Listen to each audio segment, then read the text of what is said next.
They said when you're interviewing a director, ask if you're the showrunner and you're interviewing somebody coming in to do an episode of your show, ask the director, do you cook? And if so, are you a person who uses a recipe or do you like to improvise? And there's no right answer to that, right? But like, if you cook and you're the person who is going to measure out the exact number of grams of flour and the exact number of grams of sugar, that's kind of how you're going to approach directing. You're going to come in with a shot list. You're going to be exactly on time. You're going to, make sure that you move the set along. And if you're the person who likes to kind of throw a little salt and throw a little sugar, you might be a little more improvisational on set. You might be a little more, and there's little things like that.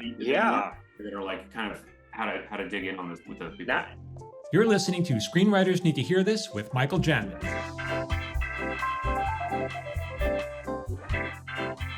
Hey everyone, welcome back to Screenwriters Need to Hear This. Michael Jamin here. I have another wonderful guest today. And this guest, we're going to talk about drama writing because he works primarily in drama. And his story is fascinating, how he broke in. And we're going to get to it. Please welcome Mr. Alex Berger. And he's worked on, Alex, let me introduce people to some of your amazing credits here. And you can fill in. I'm just going to go over some of the highlights. Well, I know you did K-ville. You co-created Glen Martin D.D.S, which is the show my partner ran. Covert Affairs, The Assets, Franklin and Bash, The Mentalist, Blindspot, and currently you are a writer on Quantum Leap. So you got a lot of drama. Berger, welcome to the podcast. Thank you so much for having me. It's good to be here. I've been enjoying listening to it. Oh man, I'm so happy you're doing this. Let's start from the beginning. Because I think what's so interesting about your background, so many people say like, how do I get a showrunner attached to sell my show? And you kind of sold your show, your show, Glen Martin D.D.S. You were pretty new to the scene, and then you got a show on the air without much experience. So how did that happen? Yeah, I mean, I'd been out here for probably 5 or 6 years, and I'd had a couple of staff jobs. I'd had, a job doing a sort of comedy variety show before that was a very sort of small potatoes thing. But that came about because Scoop Cohen, who I know you talked about before, was a friend of mine and had mentioned this idea that Michael Eisner had for a long time about a family who traveled the country in an RV. And they had writers attached for a long time. Tim and Eric of Tim and Eric Show were attached to write the thing. I didn't know any of this. Yeah, and they got like a 60 episode order on their other show, and so they had to back out. And so Steve said, "Come in and pitch a take." So I came in and I pitched a take, and Michael Eisner, who had just left, sort of basically running Hollywood. He was running Disney, had just started a company, and he had just had like larynx surgery, so he couldn't talk. So every time I pitched something, he had to write his response on a computer, which was fun, but a little challenging. But what was the idea that how much did he like? What was, when you pitched your take, what did they give you? He had said family lives in an RV, basically. That's it. Travels the country and animation, and he had more than that. I mean, it's been almost 20 years, so I've forgotten. But he definitely had a real idea. He'd had this idea for like 30 or 40 years that that he'd wanted to do over the years at Disney, and he wasn't able to do it. So he had a pretty formed idea of what he wanted the show to be. But was it dentist? No. You came up with dentist. About through development. I mean, that was sort of like, Steve and I Steve became sort of and I had sort of like, it was almost like an incubator. Like instead of a typical situation in which I would come in and pitch a show, he kind of brainstormed with me and created the ideas with me. And we kind of toyed with a couple of different versions of it and came up with the idea of him being, why is he on the road and what's he driving in? And came up with the idea of a dentist that was in this mobile dentistry unit and sort of built some of the characters around that. And it kind of kept getting added to and because all that stuff became comedy gold, like, because throughout the seasons we were like, what kind of idiot has a dental car? Like, who does he think? What kind of clients? How does that work? And it all became fodder for jokes for the show. Just for the circus at one point, and it was like doing dental work on animals, if I remember correctly. But it was definitely like, I didn't think I'd seen that before, so that was kind of one of the things that was fun to explore. So you came up with all at least the dynamics for the characters. Because what I remember, we watched I don't know if it was a pilot or presentation that we saw, but I mean, the characters you invented were funny. You had the dumb kid. You had the daughter, and she had an assistant, which was we hadn't seen that before. It was definitely like, even more than other experiences I've had in development, very much a team effort. And then when we had sort of come up with the script, and then I think you had Eric Fogel on the show before, and Eric came on and was also sort of added his vision, both in terms of look and feel and tone and story. I mean, was digging in with us. And then Michael on his own paid for an 8-minute pilot presentation. So they made an 8-minute stop motion, basically the first act of the show. And he took it downtown, took it everywhere. And we ended up setting it up at Nick at Night with this 20 episode order. And I think that's when you guys sort of went to the picture, right? Right. So you started, I'm curious. It's funny how I never even asked you about this. So at that point, you had to meet showrunners for a show you created, which we're going to talk about in a second. Did you meet a lot of showrunners? I met none of the showrunners. I met you guys after you'd been hired. Oh, really? I wonder how many they met. They did the Tornante system was they wanted to sort of make that decision in house, and so they met with showrunners and had decided they were very much sort of immediately captivated by you guys and were really excited about you. And I don't think it was a pretty quick decision. And then they had me come to meet you guys. Now the thing is, I imagine you were very easy to work with. You and to your great credit, I always felt like you just turned over the keys and it was like, okay, here you go. And it was never like an ego thing with you. But was it difficult though for you? I mean, I can give you the answer that I was thinking at the time, and I can give you the answer that I have in retrospect. Yeah. I think at the time, I felt like,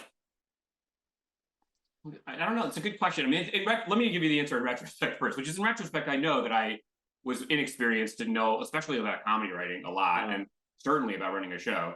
Right. I think at the time I was very happy for you guys to come in and run it, and exactly as you said, take the keys. I think that I felt intimidated because it was a room full of really seasoned comedy writers. I knew I was one of the least experienced writers on the show, and yet my name was on the show. So it was a kind of a weird dynamic. It's not like a typical situation in which a more experienced writer comes in, but they've never run a show, so they pair them with a showrunner, and then they're really like a triumvirate or something. Right. I definitely felt like experience-wise and sort of comedy chops-wise, I was with folks who'd broken 200, 300, 400 episodes of really cool sitcoms that I really admired. So I felt like I wanted to contribute from a character and comedy perspective as much as I could, but I also felt like I was learning on the fly, right? That I had my name on. So it was definitely tricky to sort of figure that out. But you guys were great about never feeling like you were stepping on toes, and you always would consult with me, especially at the beginning. But it was very clear that it was your show, but it was also clear that you wanted me to sort of be on board with what we were doing. Yeah, and I mean, it was a fun room. I mean, maybe I don't know. Maybe I shouldn't speak for you. I thought it was a fun room. Yeah, it was great. I mean, it was like I'd never been in a sitcom room before. I mean, I've been in a couple of drama rooms as an assistant and a writer, and those rooms are more buttoned up, and a little more let's come in at 10 and start talking about the story at 10:15. And there's definitely bits and sort of digressions, but a comedy room has a certain energy that you can't replicate, and it was really fun to be in that room.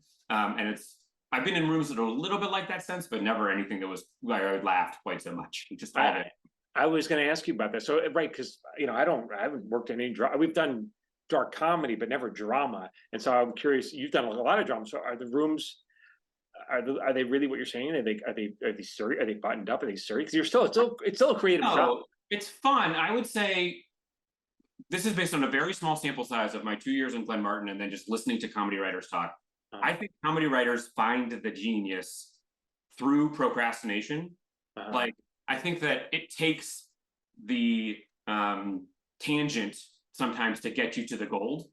And I know you guys, especially more than other comedy writers I've known, were very focused on story structure. Yeah. You had from your time with Greg Daniels and Siebert had bought a book at the mall about that it was very important to you that the story felt like it had sort of load-bearing walls, but it did feel more free-flowing, and there were room bits, and there was a whole sitcom inside that room of crazy characters, both people in the room and people we were looking out the window at. So that's really different than other shows I've been on. Other shows I've been on, it's a little more all right, let's get to work, and especially these days with room hours have gotten shorter, and so gotten less, and I've been in Zoom rooms for the last couple of years, so it's even less of the room bits. So you haven't gotten your last rooms haven't been in person either. I've been in 3 Zoom rooms since the pandemic. It's funny you mentioned, because comedy rooms have room bits, and our offices were on Beverly Hills, on this big glamorous street in Beverly Hills, and we would look out the window, and you're right, we would create stories when we weren't making stories for the TV. We were making stories for the regular characters that we would see outside our windows. Yeah, I mean, I truly, like, I know you had Brian and Steve and a couple other people from the show on. I have not laughed that hard in a room. Like, it was a blast, and I also think there's value to it creatively. Like, it's not wasted time. I think it's just a different way of getting to the process. I remember hearing once of a, I can't remember which one. It was a Simpsons writer who would be on draft. He had 2 weeks to write his draft, and he would pace around the Fox lot for 12 days and then write the draft in the last 2 days. And someone asked him, "Why don't you just write the draft for the first 2 days and then be done?" And he said, "Because I need those 12 days of pacing to get me to the last 2 days." And I think comedy writers are more prone to that kind of way of thinking, I think.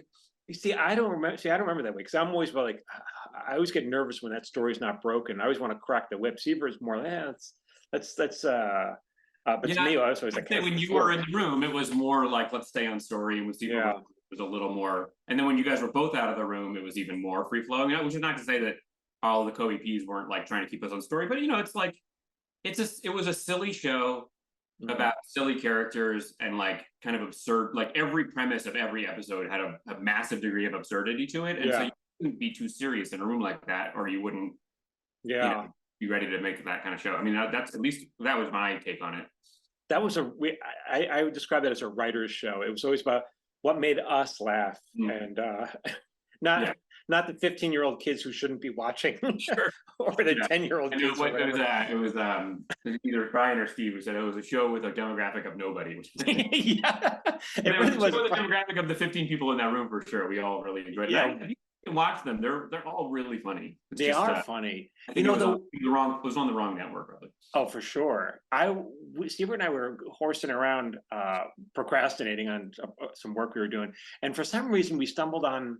Maybe it was some guy's YouTube channel where he was talking about Glen Martin, and this guy nailed it. It was like he was in the room. I don't know how he knew it seemed like he knew where we messed up. He knew where we got it right. Like, I was just amazed that I saw that video and I was like, I can't believe somebody watched the show. I thought that literally, I could not imagine that this guy was like that deep into the show. Oh no, I get a lot of comments on social media like, "Oh my God, you ruined my childhood." Really? Like you gave me nightmares. My wife's cousin is like 25 or 26, and he's dating a girl. And on the second date, he asked her what your favorite shows are. And the second show she said was Glen Martin D.D.S. And when he said, "Oh, my wife's cousin wrote that show," she was like instantly smitten with him. She gave him so much credit. Oh, that's so funny. I mean, it was a wild show, man.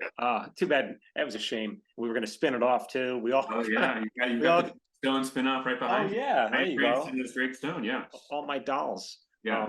As soon as they went under, they go, here, take some. You must have some dolls, right? They give you some I have dolls? a Glen Martin puppet and an Alex Berger puppet, and my kids constantly want to play with them, and I won't let them. Who were you in the show? I don't remember. I think I was like a Greek god carrying somebody at some point in some fantasy sequence, and they would reuse the puppets. That was what was so funny. So I think I was one thing, and then they reused me as another thing. And did you ever get out to Toronto to see the? No, did you? Did you go up there? Oh yeah, we went once, and Fogel and I had a very romantic dinner together on top of the Toronto Space Needle or whatever they call that place. I saw them shooting the pilot presentation, which they shot in New York. And it was incredibly cool, but just like I've always found set to be tedious in general, but like I can't imagine how tedious it must be to do stop motion. Do you go? I think they wanted to, they poke their eyes out. But do you go on set a lot for dramas? Yeah. Is it just your episode or what? It depends on the show. Like I did this show called Blindspot for 5 years, and basically we would have a writer on set for every episode, and we would try to make it your episode, but oftentimes it was, the writer who wrote the episode had a baby and is on maternity leave, or they can't go to New York at this time, or if they went to New York, then they wouldn't be back in LA for the breaking of their next episode. So we tried to shuffle it around a little bit, and it's trickier when it's out of town because you've got to make. People have life that they've got to plan around, but you're going for 3.5 weeks to New York. Were most of your shows shot out of town? It's been mixed. Quantum Leap, which is the show I'm on now, is shot here on the Universal lot.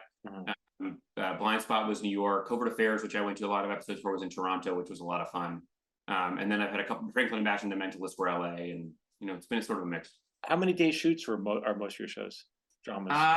It depends on the budget of the show. Like Blindspot started as 9 and then was 8.5 and some tandem days, and by the end was 8. They keep pulling money budget every year. Quantum Leap, I think, is 8. Interesting. And then what do you, as a writer on set, for me, for for comedy, when I'm on set, it's like I want to make sure they're playing the comedy right and hitting Yeah. the jokes. But what are you looking for that the director isn't covering? Well, first of all, it's a lot of times if you have a great director, it's a team effort. So the director is obviously in charge of the set, but if you have a director who's collaborative, they're asking you, do you feel like that works, or which take do you feel like was better? Does blocking work for you? And it's your main job is just to keep make sure that you're the protector of the script and a protector of the story. And it's not like, excuse me, you didn't say the word "the" there, although there are like a Sorkin set, like they will keep you word perfect. But it's more like, actually, I know you want to change that line because it doesn't feel comfortable in your mouth, but it's really important that you say this because it's going to set something up that we're doing in 3 episodes. Or, hey, just so you know, when you're saying this to this character, you're actually lying, and you're going to be revealed to be like it's a lot of making sure that everybody knows, the episode come up to, the episodes we're leading to, and then there's still like a lot of shows I've worked on have a fair amount of comedy, so you're still making sure jokes land, and there's this doesn't feel comfortable in my mouth. Do you mind if I say it like this? Or if you work with an actor who wants to bob a little bit and wants to insert a line, sometimes I need to be the one to say, okay, well, then that means that this person needs to say this line after to keep the joke going. Right. It's interesting, and especially when scenes are shot out of order. It's easy for actors to lose track of where they are in the story. So that is I really like is prep, because I've worked on a lot of big shows, big action shows, and you walk into you fly to New York with your script in hand and you're so excited, and then the first thing that the line producer tells you every single time is we're $400,000 over budget, like before you even say hello. Right. So the fun part to me is like the puzzle of how do you protect the story with the constraints of we can't shoot this in 9 days. I've walked into episodes that were supposed to be 7-day shoots and the board came out and it was 10 days, and so you've got to figure out, okay, we can move this back into the house and we can take this character, we can do this here, and actually the shootout that happens after the bank robbery, maybe that happens off screen, and stuff like that. All right, so are you doing a lot of rewriting on set then? It's usually in prep. Right. Okay. In prep. By the time you're in set in a drama, you're pretty close to set to go, unless something changes, or an actor, like nowadays, if an actor gets COVID, then all of a sudden you're taking that actor out of the scene and rewriting the scenes, and why are they and all that kind of thing. And then are there showrunners ever on these shows ever on set, or are they always sending proxies? Yeah, it depends. It depends on the show. So like typically on the shows that I've been on, the showrunner the showrunner was there for the pilot. They're usually going to go for 102 it's been 4 months and they want to reestablish a tone and kind of be a leader. And then they'll try to pop in and out, a bunch during the year so that it's not like they're just coming when there's a problem. And then when the show's in LA, the showrunner will usually try to pop by, after set, before, especially if you're before the Zoom room thing, like the room would wrap, the writer's room would wrap at 7, the production's still going, so they usually come for the last couple scenes, something like that. How many writers are there usually on these hour-long shows? I mean, I'm curious to hear what your answer is for comedy too, because it's really shrinking. Like in the beginning, I mean, Glen Martin was what, like 10, 12, something like that, including if you're maybe the partners is 2. And then it's gotten down to 10 and then 8. And then I think Quantum Leap were at about 10, which is a big staff, but like the Netflix show I just worked on was 6. The show, The Assets, that I did, which was a limited series, was I think 5. And this is, a lot of big issues of the strike, because like these rooms are getting too small. Right. The comedy rooms like now, because I know there's been like, it's like sometimes it's like 25 people in a room. Well, on animation, but I think those days are kind of over. Or like big network sitcoms, aren't there? Like, I don't think they're that big. I don't think there are big network sitcoms anymore. Sure. But I don't think they're. I mean, it was never. What was the Tacoma room? Oh, it's probably 8 or so, and that's a small cable show. But they're all small. I think they're all like that. Like even the network comedies, unless you're Abbott, like they're all like 13 or 8 or Yeah, I think even Just Shoot Me back in this was in the day. Yeah, I want to say maybe 10 or 12 times. Oh, really? That's it? Yeah. Roseanne was famously big had a big staff. But that was Roseanne. It was a giant show. And The Simpsons, I know. Like there's these shows that have the two. I mean, the drama rooms, there's a bunch of writers who like having a big staff, and then they like to split the room in 2 and break 2 episodes at the same time. Like, a lot of showrunners actually want a small staff and like hate having too many voices. Yeah. I like a big room. I like 8 to 10 people, because you're always in a drama room, especially, like you've always got 1 writer on set, 2 writers on draft, sometimes on set. So like there's 3 or 4 people gone every single day. So you gotta your room thins out real fast, and I think you need like at least 5 people to break a story. Oh yeah. Now the thing is, you're a funny guy. You have a good sense of humor. You started in comedy, but do you miss at all comedy, or do you feel I'm a fish in water with drama? Yeah, I was in over my head in comedy. Like I'd rather be the guy who can do a little bit of comedy on a drama staff than the guy in a comedy room who's mostly focused on story.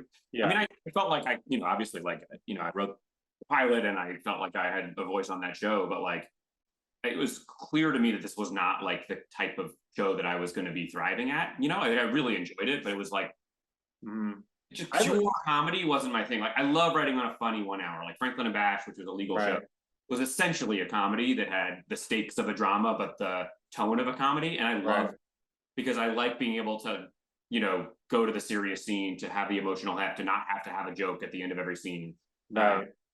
And then, I've written some pilots and stuff that, have a fair amount of comedy, but I always want to and I've written half-hour dramas. It's just, I want the pressure of like 3 jokes a page and sort of like, beating a joke and beating a joke and beating a joke. It just wasn't my pace. Well, I gotta say that one of the, I think it was probably the last script you wrote was you and Pava teamed up to write a Christmas episode. Oh yeah, and you guys crushed it. I remember coming back. You guys turned it in. Whatever you guys did together, we're like, you guys, you're gonna do this together. Probably because Pava wanted to write a musical. We're like, I was like, Papa, I'm not writing a musical, and he probably did. But you guys turned in a great draft. And I was like, if that show had gone, I'd be like, I remember thinking, well, these guys are going to be stuck in a room together for a long time because that was a lot of fun. That was a lot of fun, and it's funny. Like I want to show my kids the show; they're really young, and there's like not a lot of episodes that are appropriate for little kids. That one's pretty tame. That one's pretty tame. We did like a rom-com parody, like a sort of made the Wedding Planner parody, and then we did like a what was it? I forget the other ones. It was a lot of fun. Oh yeah, we did some nutty stuff. So now the dramas, when you go off to write your own pilots, when you're developing your own, is there a unifying theme tone that you like to pitch? Or? Yeah, I would say 2 things. One is like fun. Like I don't want to write something super dark. I don't want to write. I like watching shows like that. Like I watch, Last of Us and The Leftovers and a lot of shows that are real bleak, and I really enjoy them.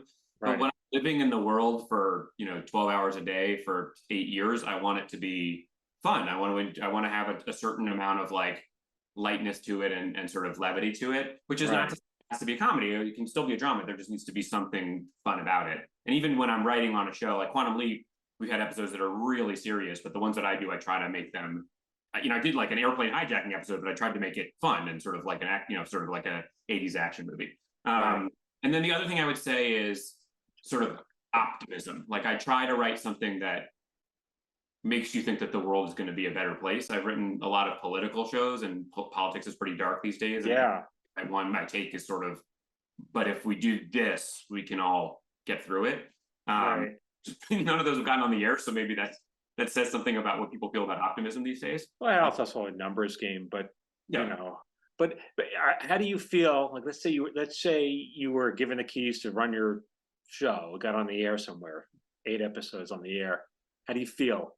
How do you feel about that?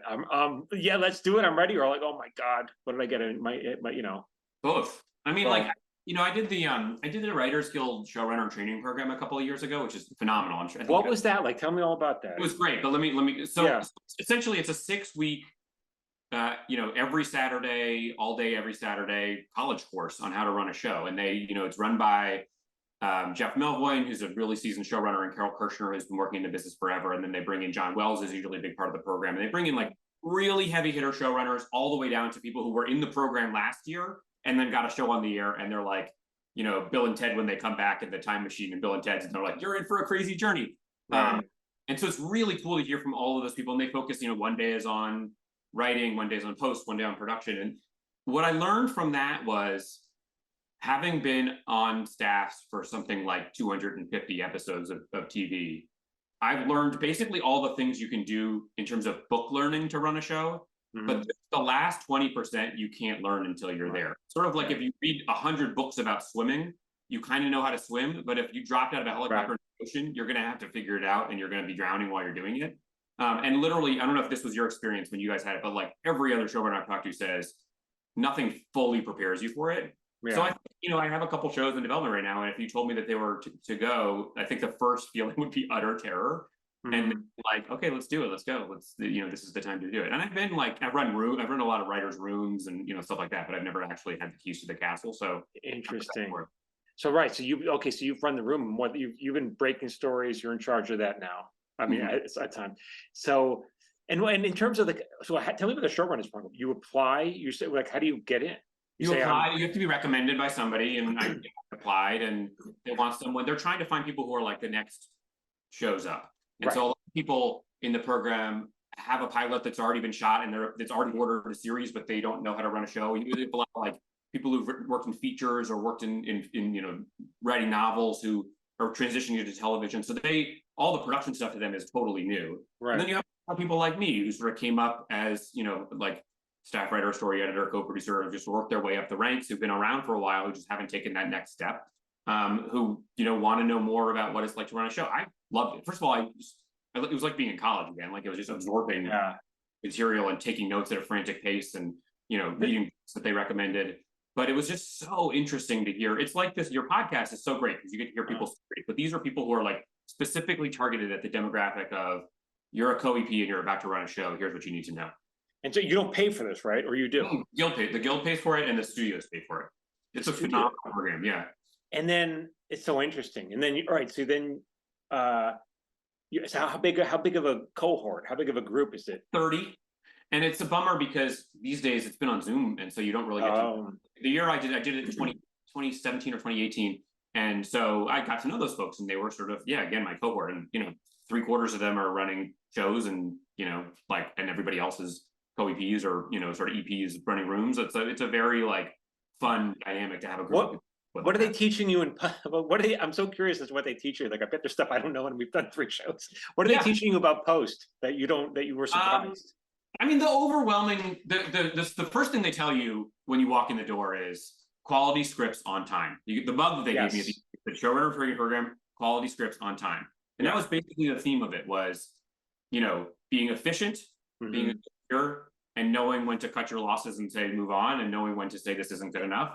And so for post, it's, like, are you the type of person who wants to be in post for 10 hours a day? That's fine, but then you need to have somebody who's going to be overrunning the room. Or do you want the writer who produced the episode to do the first and the second cut, and then you do the last cut?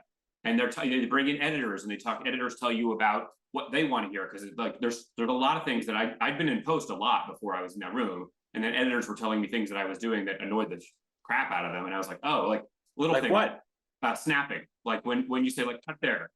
Oh.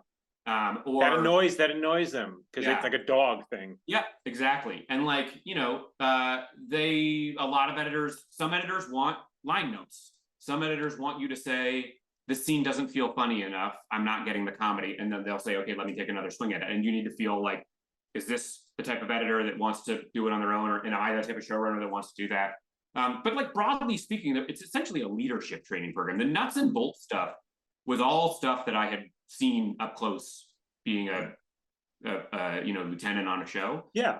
There were a lot of little tips that I picked up here and there. And, when I get a show, I will go back to my notebook and frantically look through it. But it's mostly about how do you lead? How do you manage? How do you fire people? How do you delegate? How do you tell people that they're not doing a good enough job, but give them a second chance? Interesting. How do you work with? They bring a lot of directors in. How to stuff like that. What was the last thing you said? How to interview a director? Like how to interview a director? Paris Barclay, who's a big director, came in and talked to you. Here's some questions you should ask when you're interviewing. Like, here's a great one that they said. Yeah. They said when you're interviewing a director, ask if you're the showrunner and you're interviewing somebody who's coming in to do an episode of your show. Ask the director, do you cook?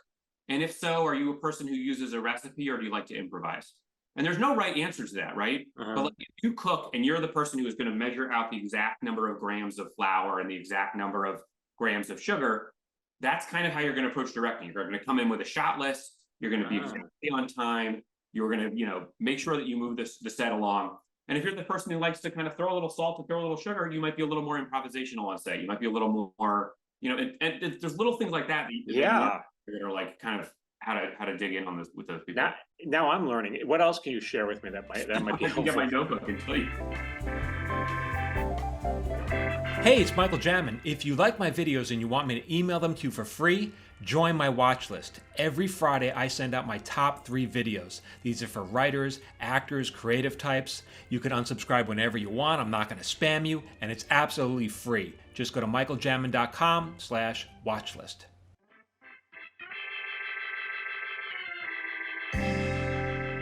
I remember when we're running Glen Martin, which is the first show we ran, a lot of this, and you probably weren't even aware of this, a lot of it was me. Like if I was at the board or whatever, it was me like, okay, I want to make sure I'm not losing the room. I want to make sure no one's losing focus. And I think part of that was make a decision, even if it's a bad one.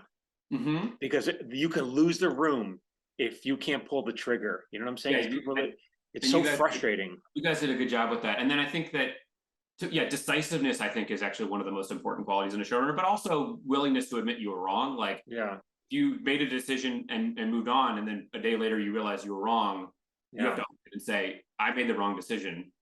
You know, and one of the things I've learned running, that I really try to do when I'm running a room, is like, if there's an idea floating around that I hate, but it's getting energy and it's getting excitement, I try not to step on it until it either burns out on its own or it's reached a critical mass. And I'm like, look, I think this is not going to work, but let's talk it out. Because there's nothing worse as having come up on staff. And this is like one of the most valuable things when you've been a staff writer and a story editor, as opposed to getting your own show as the first thing that happens to you, is how demoralizing it is when like everybody's super excited about something that's now it's not going to work. It's so demoralizing. Yes. A lot of times you think it's not going to work.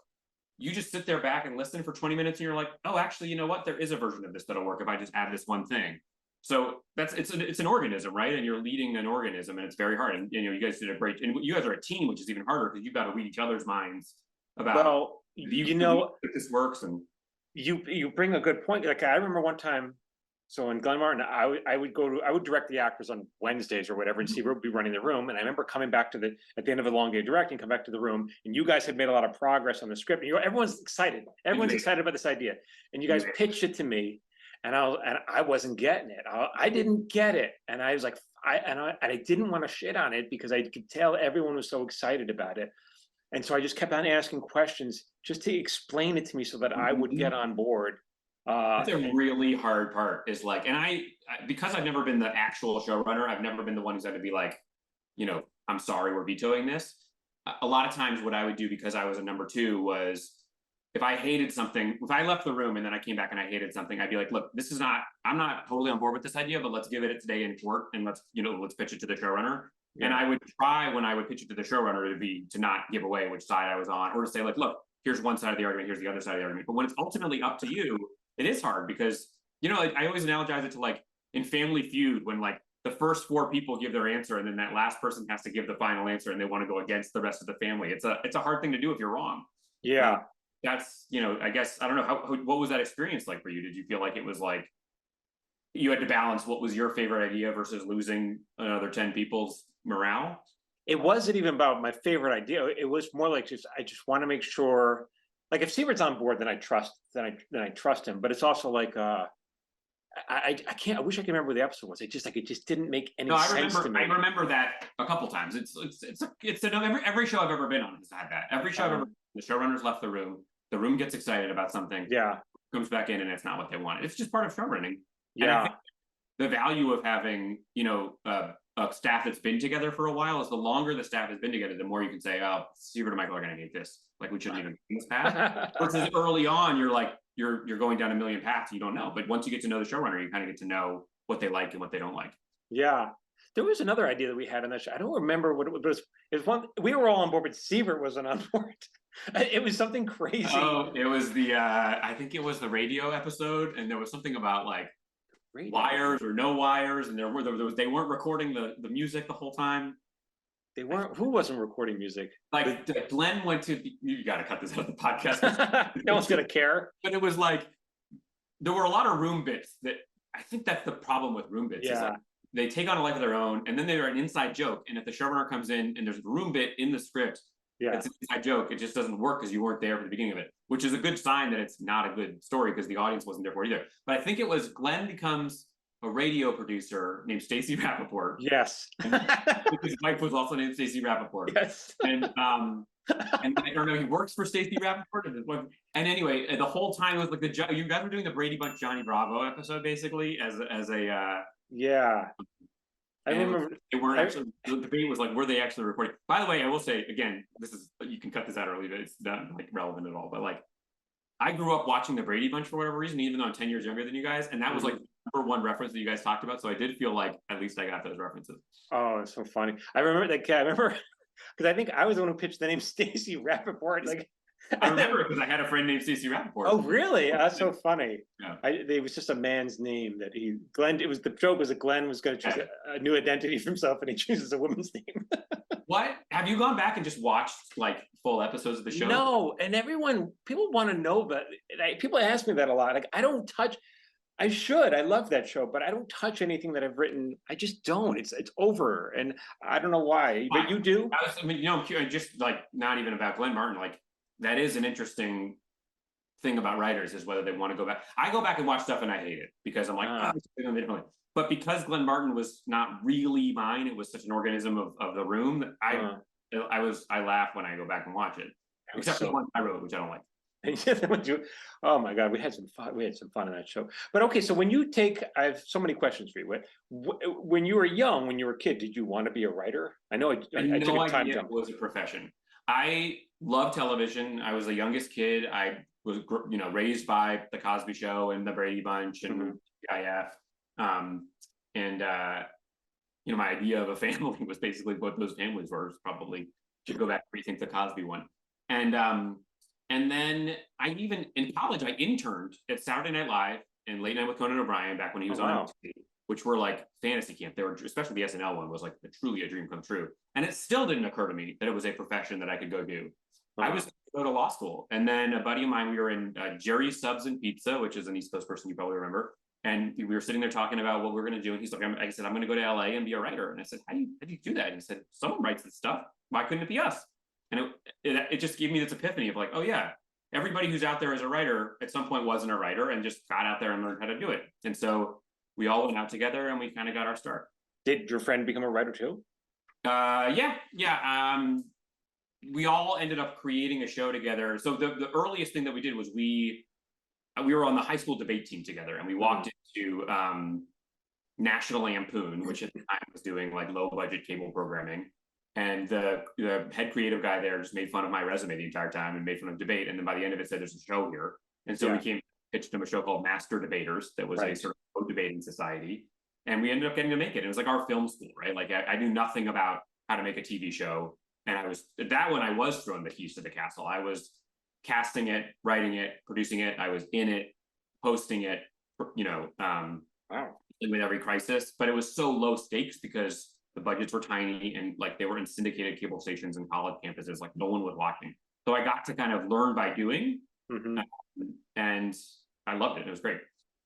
Interesting. And then, all right, so then you became a writer, and then you just kept on writing, I guess. I mean, it's not an easy path, but you've made a good path. You've made a really pretty good name for yourself over the years. Yeah, I mean, thank you. It was a winding path. Like when I came out, I thought for a minute I might want to be a development executive because I read a book by this guy, Brandon Tartikoff, who used to run NBC called The Last Great Ride. It was like, basically made it out to be, you're sitting in your room and the smartest people in the world come and tell you what TV show ideas they have. And then you pick the 8 of them and pick the order and America, cheers.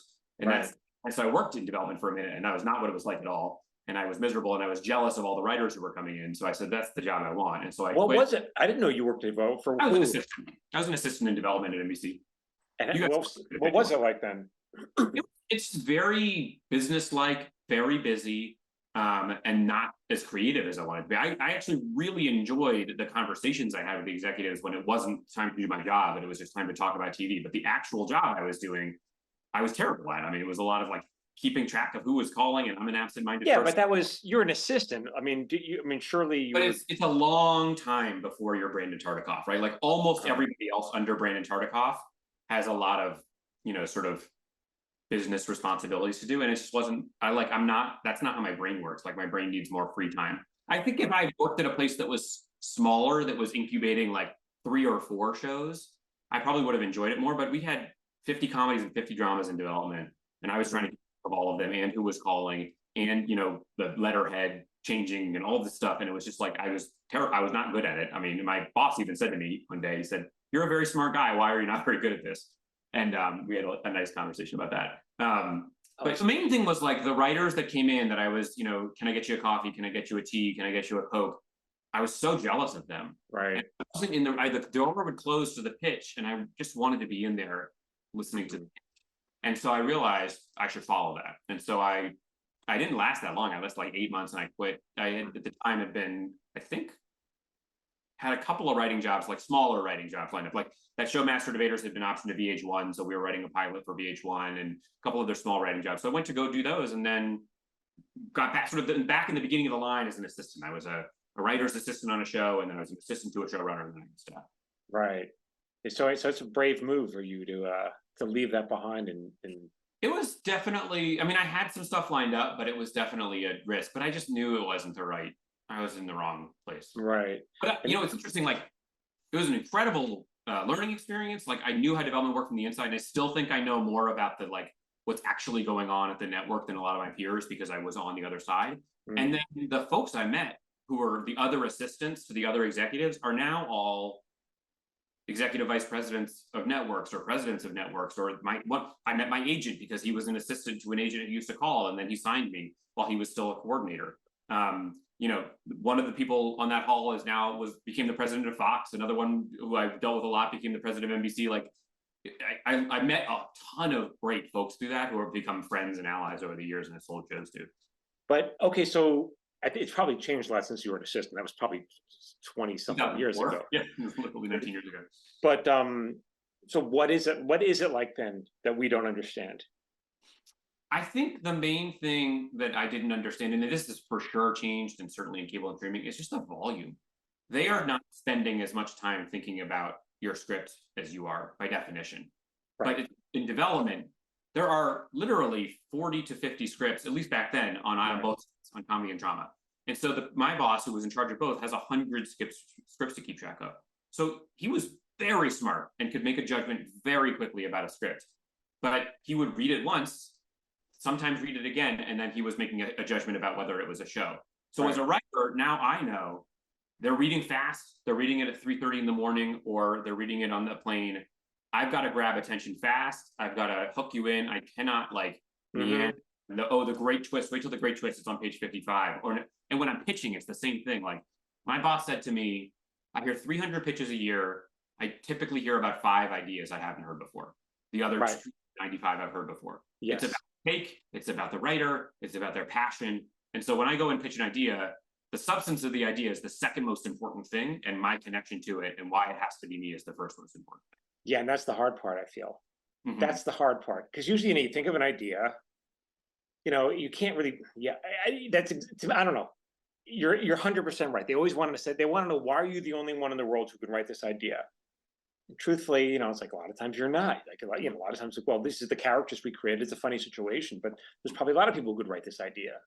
Yeah, I think that what I have seen, and I've never done this, but like I know folks who have, is like I knew a writer once who his sort of why me paragraph was, I just run a show for a bunch of years.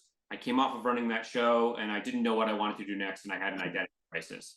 And so it got to the idea of identity crises. And here's a spy show, an action spy show, but at the center of it is a character going through an identity crisis. So it's not grew up and my dad was, the spy, and therefore sometimes it's emotional, or sometimes I had this interaction with a guy on the subway and I couldn't stop thinking about it.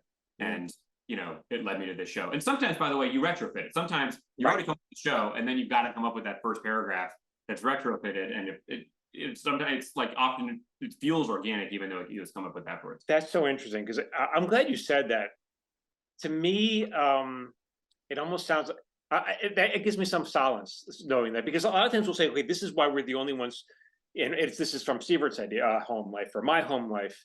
And then it doesn't sell, and you're like, well, I don't know what to do now. But you're actually broadening it out into thematically, it's more personal to you. It's not necessarily a dynamic. It's more like, here's how I think about it. Like, I think that, like, and I could be wrong. And by the way, it's different in a comedy because you got to make them laugh in a comedy, right? In a comedy, and like, I know certain comedy executives don't laugh, but like, for the most part, if you're funny in the room, they're thinking, okay, I want to be in business with these guys.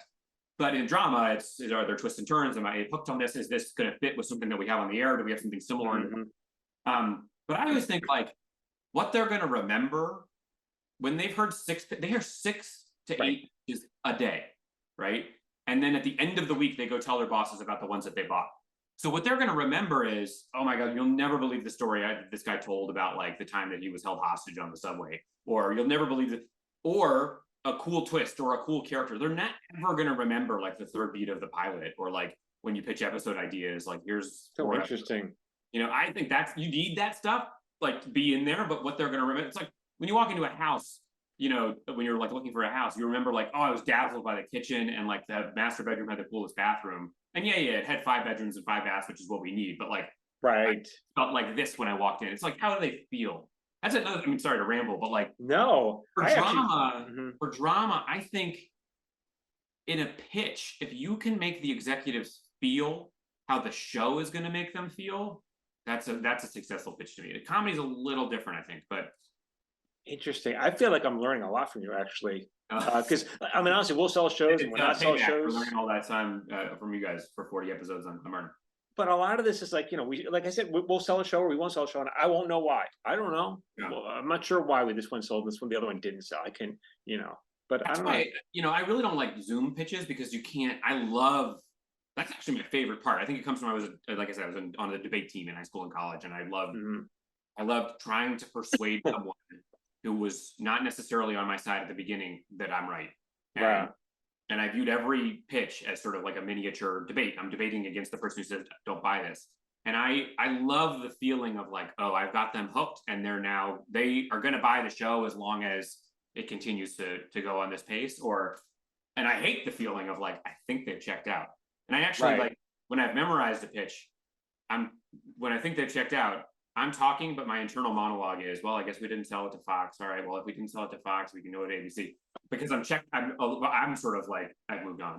How much off book are you? Do you have notes or not?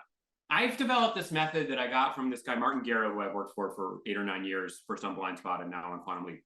It's different, but I love it, which is, it's different on Zoom. But when we go back to in-person pitches, what he does is he brings in his laptop and he puts it on the table in front of him, and it acts as a teleprompter. And so he's looking up at you, making eye contact, and occasionally looking down, and then he's got a remote that flips page to page, and the script is there word for word. So if you're like, oh shit, I'm about to get to the part that I always mess up, then you just look down and read for a minute. And they know you've written this. It's not like no one is under the illusion that you've walked in and riffed for 20 minutes. Does he do this in person or on Zoom? Both. On Zoom, it's so easy because you can have your screen, but in person, I thought, oh, they're going to think it's off-putting, but because I was practiced, I got to the point where 70% of it was eye contact, and the laptop was there as a security blanket. And what program is he using that's a teleprompter? Word. Oh, so you're just scrolling. Oh, you're just clicking. There's this Bluetooth remote that he uses that I was now like in my drawer, and it's just you click and it switches to the next page. You have a Bluetooth remote that works on your lap. I didn't even know that's such a thing. I'm learning so much from you, Berger. You know what? I lost. Oh, here it is. Yeah. So it's like a little USB that plugs into the back of your computer, and then you're just like, you click, and you look like you're giving a TED talk. Like it's 5% easy. And I actually think in a comedy pitch it might come off as like too dorky, but for a drama, it's like I'm gonna tell you a story. I'm gonna deliver a pitch, and like I wrote it. And the reason I find it useful is a lot of times when you're developing with like the pod and the studio, and then also the non-writing showrunner, you know, they've so many changes. Like Sunday night, you're getting notes for a Monday morning pitch, and stuff's changed. So I like if I get to the section that just changed, I might look down a little bit more. So I was going to say, are you going in mostly with pods these days? For people who don't know, there's producers on the overall deals at studios, but is that how it works in drama as well? I don't think we get a show on the air anymore without an entourage. So when I was on Blindspot, it was produced by Greg Berlanti, and I did a couple pieces of development with him, and then also with Mark Gipper, who ran Blindspot. I just think, you know, there's the business side of it, which is that these networks want to be in business with their 800-pound gorillas, and they're not. So if you walk in with one of them, even if it's my vision 100% and it's like my personal story, the fact that this brand is behind it really helps.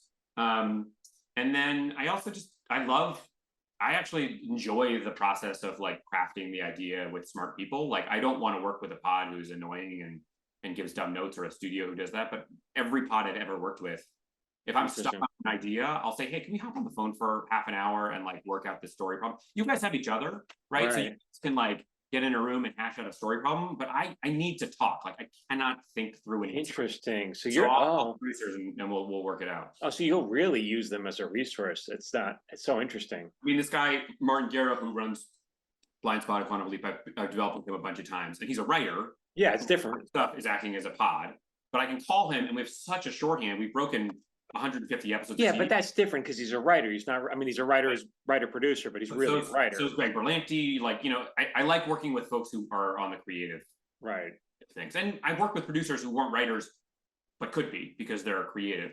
Right. The worst part of that development is when someone gives you a note and they don't realize, oh, that's going to unravel. They think it's 2 lines, but it actually unravels the whole thing. Whereas when you work with people who've made a lot of TV, they're like, look, I know that this blows everything up to do this one little thing, but here's why I think it's better. Or, hey, they gave a huge note. Here's the easy fix. It's only 2 lines, you know? Yeah, I mean, that's so interesting.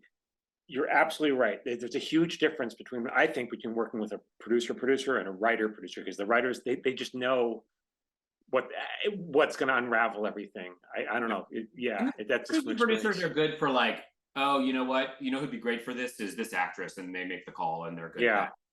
Yeah. I find that like everybody's in this business because they're good at something. Nobody who's come to this business and is just cashing a check. Well, probably not true.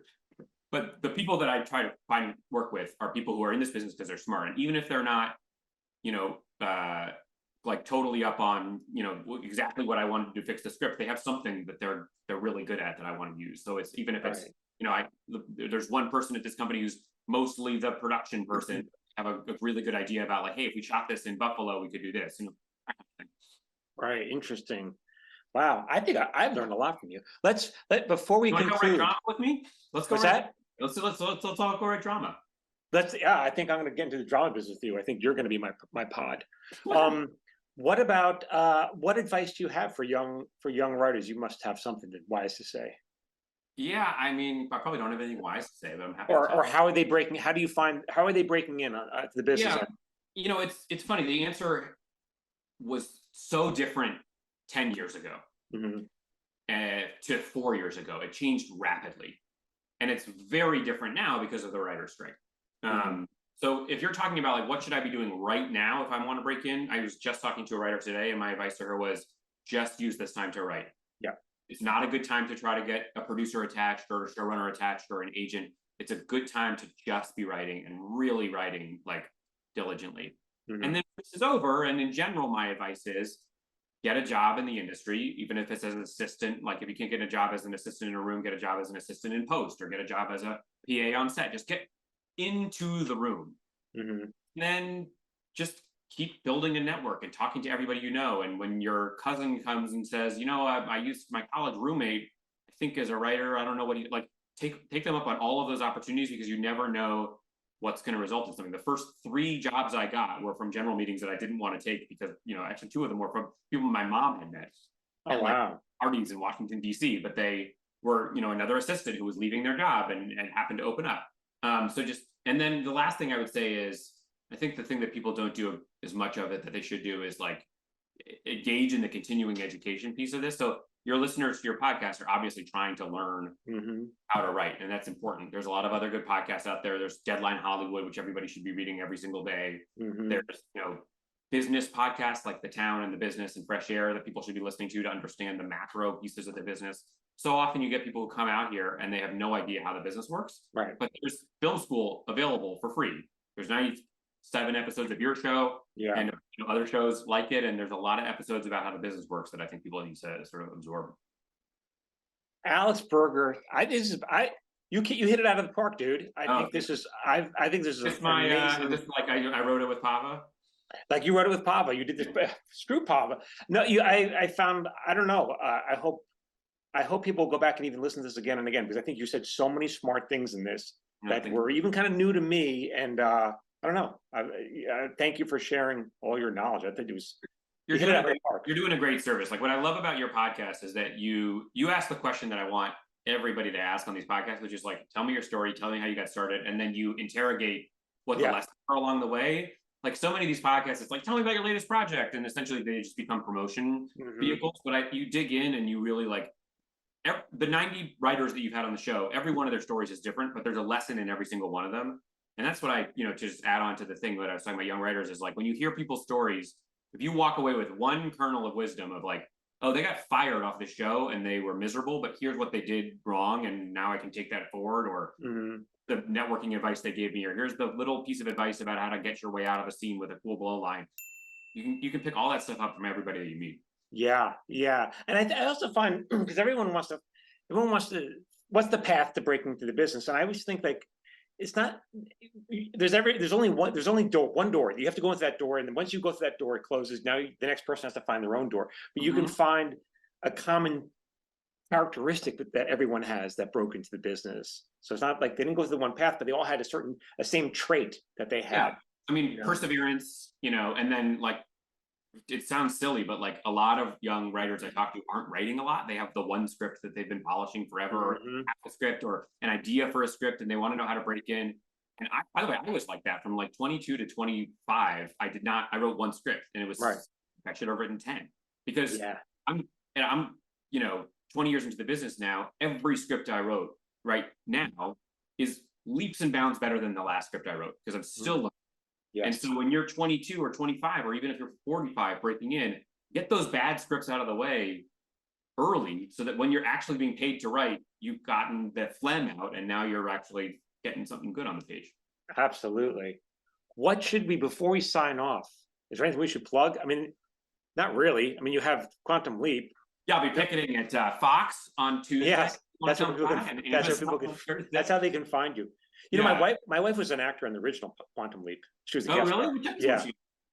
This is a long time. I'll look it up. That's so cool. I knew she was on Quantum Leap. They did like 100 of those. That's a really that's a really rabid fan base. No, I mean, I hope people, when the Quantum Leap will be on in the fall, and I hope people will watch it. We've got 8 episodes that we made of season 2 before we had to shut down, and then we have 5 more that we'd like to make when this is all done, if this is ever. And I hope people will watch it. It's a really it's a great show. Yeah. Thank you again, Alex Berger. Thank you again so much. Don't go anywhere. Let me just sign off. Yeah. All right, everyone. Thank you. Another great episode. Listen to this one again and again. And yeah, lots of free stuff on my website. Get onto my free newsletter. All this stuff at michaeljamin.com. And that's it. Until next week. Just keep writing. Okay, everyone. Thanks again.